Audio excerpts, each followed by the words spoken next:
Welcome to our fall 2010 edition of the Highlands Digital News. I'm Anthony. And I'm Gemma. In this broadcast, we will cover news and events at Highlands this fall from September to December. In June, we said goodbye to Diana Knight, our principal for the past 14 years. This year, we welcome Mrs. Jane Scheinman as our new principal. Reporting from the main office is our news reporter, Sarah. Hi, I'm Sarah. I'm here with our new principal this year, Mrs. Scheinman. Mrs. Scheinman, could you tell us a little bit about yourself? Absolutely, Sarah. I'm actually returning back to Highlands after being assistant principal here for, I guess, about 12 years. And I'm so happy to be back here as the principal of Highlands now. What are some of the things that you'll do to keep Highlands the same? To keep it the same, I think the instruction that goes on in this building is just fantastic. I think kids learn and enjoy learning, and I want to keep that going as strongly as I can. Do you think that you'll be making any changes? Yes, I do. A few things I'd like to change. I'm looking to get a lot more reading, independent reading going on, and I'm going to try to arrange to have either a morning or an afternoon where everybody in the building does some reading at the same time, and I'm really looking forward to that. Thank you, Mrs. Scheinman, for talking with us today. Reporting from our new principal's office, this is Sarah from the Highlands Digital News. Whenever we think about school lunch, sometimes strange images come to mind about the lunch ladies and the cafeteria food. Sloppy go, sloppy go, come on, sloppy go. But the staff at the Food Services Department at Highlands take their job very seriously, as we are about to find out. Mrs. Vecchiola is our school's food and nutrition program manager. She'll talk to us a little bit about our school menu. Mrs. Vecchiola, what are the food items on a typical menu? Well, here in Highlands we have several offerings for breakfast and lunch. Just to tell you about breakfast, on any day there is always a hot cereal available, which is usually oatmeal. We have cold cereal.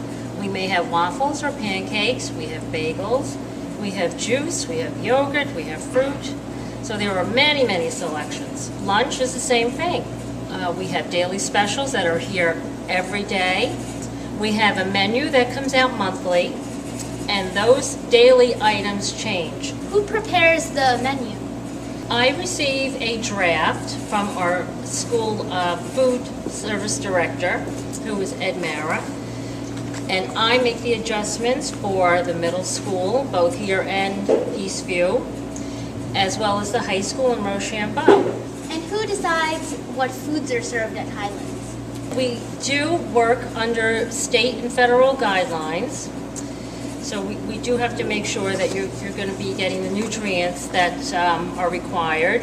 We do try and incorporate some of the curriculum at school, in with our menus, such as I believe in May, Colonial Day is going to be coming up, so we're going to try and incorporate foods of the colonial era on the menu for May. Occasionally the science classes will grow herbs, and we do use them in school lunch. Thank you very much, Mrs. Vecchiola. And now it's time for our question of the week. The Highlands Cafeteria is a wonderful place to have fun and eat. As you heard from Mrs. Vecchiola, there are many different foods to choose from. But what did the students think of the food here? Here's what some of them had to say. I think the lunch menus are really good. They have great varieties too. I like the hamburgers and the hot dogs. A lot of people like the salads too and the meatballs. I heard they're really good. I think the school lunches are really good, but some of them I don't like. Like sometimes on the deli line, there's some meats that I don't like. Some like salami. I think we're really lucky to have some of the school lunches that we have, because the deli sandwiches and the burgers that we have are really good, and it pleases everybody. In the spring of 2011, the Highlands Digital News will celebrate 2 years of production. But our school newspaper, The Courier, has been around for much, much longer. Here's our reporter Sarah with the advisor of The Courier. Today I'm visiting the students who publish our school newspaper, The Courier. Mrs. Simmons is the faculty advisor. Mrs. Simmons, how long has The Courier been in publication? This is actually our 87th year. We're the longest running junior high school newspaper in the country. How How many times a year do you publish the paper? We publish 5 times a year. We publish in November, December, February, March, and June. How many students are involved and what are their jobs? We have an editorial staff of about 15 people. We have an editor-in-chief, we have a managing editor, we have a layout editor and a photo editor, circulation editor, and they all do specific jobs. And then in addition to them, we have about 40 other students that just write for the paper. Thank you very much. You're welcome. This is Sarah for the Highlands Digital News. Each year, our ESOL teachers share their projects in our broadcast. This year, Mrs. Falk worked on a fantastic project with her 7th grade class. The project is based on Native Americans. Each group of students was assigned Native Americans from a region. Each group found information on shelter, food, ceremonies, and more. I'm here with some of Miss Falk's ESOL students who worked on a variety of projects depicting Native American life. Hi, what's your name? My name is Delia. What can you tell us about your project? What we did in Miss Fox class, we had really different groups. My group was Northwest, and this is one of the totem poles that we made. And right here is one of the plank house that the Northwest Native Americans built. Thanks so much for sharing your work with us. Back to you at the studio. Our ESOL department received a grant last year which gave teachers money to purchase books. Students have a wide variety of books to choose from in every class and are now reading independently and with teachers. We caught up with Ms. Lasser to give us more information on this grant. I'm here with Miss Lasser, the ESOL coordinator for the district. Miss Lasser, what can you tell us about the grant you received this year for the purchase of books?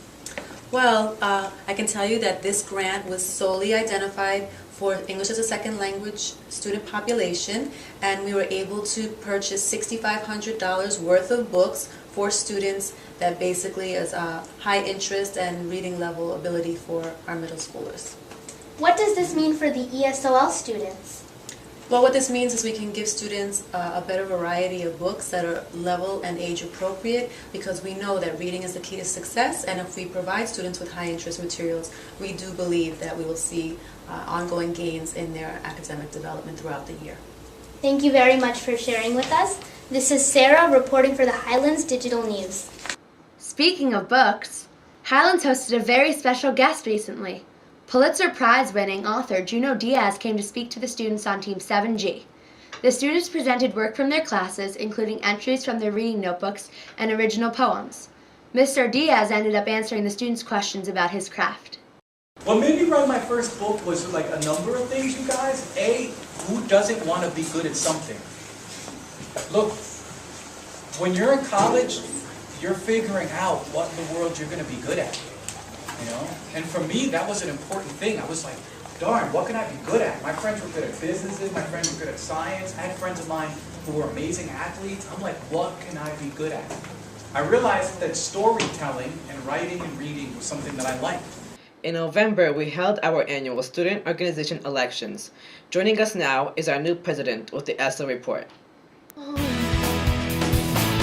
Hello, my name is Stephanie and I am the new president of the student organization for Highlands. I was elected on November 1st along with Vice President Maria, the Secretary Sarah, and our Treasurer Jeffrey.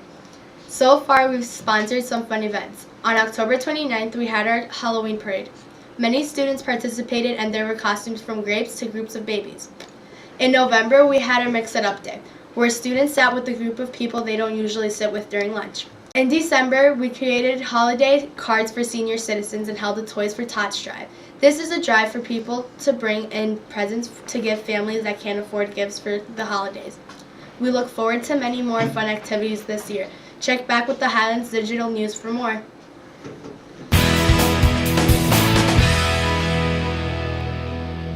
Thanks, Stephanie. Highlands has many after-school clubs and activities to choose from, like the SO. One of these activities is Club Excel. In Club Excel, students participate in groups like African drumming and organized sports. Here's Sarah with more on that. Miss Goodrow, what is Club Excel and who is involved? Club Excel is a 21st century community learning center operated in partnership with the White Plains School District as an after-school program for the middle school students in White Plains. Its mission is to provide a safe, welcoming environment that fosters youth development while providing students with academic assistance and cultural enrichment. The goals of Club Excels are to expose the participants to a broad variety of experiences and activities and to help them develop the skills that will help them evolve as responsible, contributing members of society. Well, it looks like everyone here is busy learning and having fun. Back to you at the studio. Well, we've reached the end of our broadcast. Please join us in our next show in 2011. I'm Anthony. And I'm Gemma. From the Highlands Digital Newsroom, we're signing off. Goodbye.